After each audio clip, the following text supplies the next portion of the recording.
Let's see the next problem, question number 9. In the question, we'll find the triangle ABC is there and right angle at B, so we'll form 90 degree at B. Tan of A is given, which is 1 by root 3.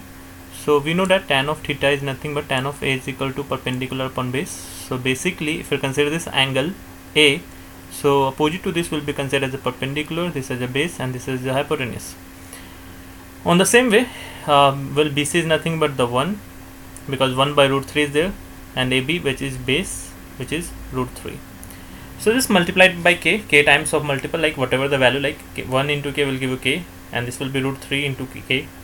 So just find the hypotenuse using the Pythagoras Theorem, that hypotenuse square is equal to perpendicular square plus base square. We just put the value, we'll get 4. Here you can see 3 root 3 will become 3k square, and 1k square will become k square. Okay, so we'll give you 4k square. So AC is nothing but under root of 4k square, so we'll give you 2k. So basically we'll have the hypotenuse as a 2 times of k. We had perpendicular as a k and base as a root of 3k, right? So well, now we have to find one by one sin A into cos A. So first of all, we'll find the sin A. Sin A is very easy, keeping this angle. So this is perpendicular and this as a base. So perpendicular we have 1 into k, and base as a we have to find what we have hypotenuse. Hypotenuse is 2k, right? So we'll just put that value. So we'll have the sin A as a 1 by 2. Let's find the cos of A first, because we are looking for cos of A in this question, section 2. We'll find the value one by one, sin A, cos C, cos A, sin C. Each term we'll find first, at last we'll put that value. So let's find for cos of A, keeping this angle same. So this will be the perpendicular, this part, and this is the hypotenuse base. So the formula for cos of A is base upon hypotenuse. Base is root 3 times of k, and the hypotenuse is 2k, right? So we'll have the k will get cancelled, view root 3 by 2.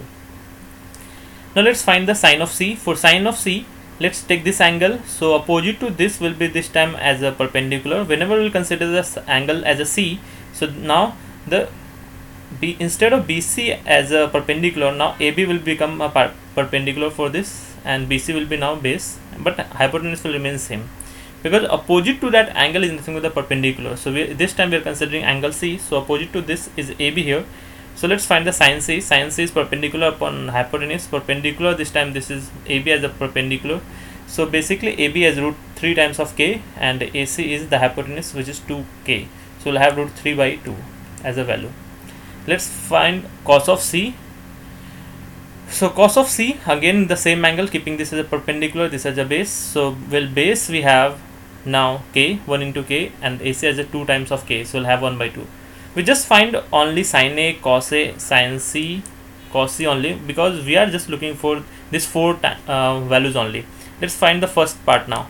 We are looking for sin A into cos C. Sin A, we have sin A. Sin A is 1 by 2. So just put that value 1 by 2 here. Cos C, we have cos C as well. At last 1 by 2. Just cos C, just multiplied 1 by 2 into 1 by 2. Then we have the question is cos A into sin C. So we'll have the cos A as a root 3 times of 2. And then sin of C. Sin of C is root 3 times of 2 again. So just multiply. 1 into 1 will give you 1. 2 into 2 will give you 4. So we'll have the 1 by 4 for the first part. Root 3 into root 3, the square root will be get removed and we'll get 3. Root in denominator 2 into 2 will give you 4. So basically this addition will give you 1. Okay, got it? Let's do the second part. Cos A into cos C minus sin A into sin B. Just put that value cos A as a root 3 by 2. We just got the value root 3 by 2 here. Then cos of C. Cos of C we have 1 by 2 minus sin of A. Sin of A as a 1 by 2. This as a sin of A. And last sin C. Sin C we have root 3 by 2. So just do the multiplication. We'll get root 3 by 4 here, and then 1 into root 3 in denominator, 2 into 2 4. So we'll get root 3 by 4 minus root 3 by 4 will give you 0. So that's all. That was the answer for question 9. So we have done with this. Let's come to the next question, which is question number 9. Let's discuss the question number 10 now. For question number 10, we have given triangle PQR and right angle at Q. So we'll right angle at Q means 90 degrees forming at this, right, which is Q. And they have given PR plus QR. So we have hypotenuse plus the perpendicular. The addition of these two terms is nothing but the 25. And PQ, which is the base. Base is we have as a 5. So let's see. First of all, assume any term like let's say PR as a x, which is the hypotenuse. So this QR is nothing but The remaining value, like the addition of hypotenuse and perpendicular, is 25. So obviously if the hypotenuse is x, so QR will be what, 25 minus of x, because this value will be get subtracted from this, so this will be the QR. So well done. So we have to find using the Pythagoras theorem, which is, it states that the hypotenuse square is equal to sum of the square of perpendicular plus the square of the base. So just put the value. Hypotenuse we have just assumed as x square. Perpendicular they have given us the PQ, right, base. So 5 square will give you 25, and then the last, that is perpendicular, 25 minus x. Just use the formula a minus b to the whole square. We have a square plus 2a plus b square minus 2ab. We'll use this formula. A square, 25 square is 625, b square is x square, minus 2ab will give you 50x. Well, x square will get cancelled from here, and will at last 25 plus 625 will give you 650, that is equal to 50x. So x is nothing but the 13. Okay, so we'll have the value of x. Once we'll get the value of x, we can just put that value here, and we'll get the value of QR as well. So we have the value of x, which is PR, hypotenuse we have this perpendicular. So we can find the value individually now. We are looking for the sine of p, right? What was the question? We have to find the sine of p, cos of p, and tan of p. So angle is this as angle, so this is a perpendicular, so perpendicular, this is a perpendicular upon hypotenuse. So we'll have the RQ, we just find the QR or RQ, which is 12, perpendicular upon the hypotenuse is 13. Just find the value PR. Next is for cos of p, we'll have base upon the hypotenuse. We have a base already which was given 5. One last, tan of p. So we'll again p upon base. Tan of p is nothing but perpendicular upon base, or either you can use tan of p as a sine of p upon cos of p. Just put that value one by one, we'll get the same answer. So this is all about the solution of question number 10. Let's see the last problem of this exercise, question number 11. So here is the question. It's a state whether the following is true or false, justify your answer. Okay, let's start with the first one. The value of tan A is always less than 1. Let's do with one example. We'll just draw a triangle. Let's ABC is a triangle here. Angle B is a right angle triangle. Just assume any value, like just consider it by 12 as a perpendicular. This is a base, and this is a hypotenuse. So well, the hypotenuse is nothing but will give you 13 using the Pythagoras theorem. So we find it that whenever I'll consider this as a triangle, like one of the side perpendicular is a 12, the base as a 15, and the hypotenuse is 13. It's also follow the Pythagoras theorem, which is hypotenuse square is equal to perpendicular square plus base square. It means it's okay, the triangle rule. Then if we're talking about the tan of theta, that is perpendicular upon base, so perpendicular is 12, upon base is 5. So 12 divided by 5 will give you 2.4, which is greater than 1. So our the first statement is false, because it said that the tan of A is always less than 1. So it may be less than 1, it may be greater than 1. As you can see in this question, we find the value as a 2.4. You can consider any other value, you'll get the value more than 1. You can take any example in this such type of question.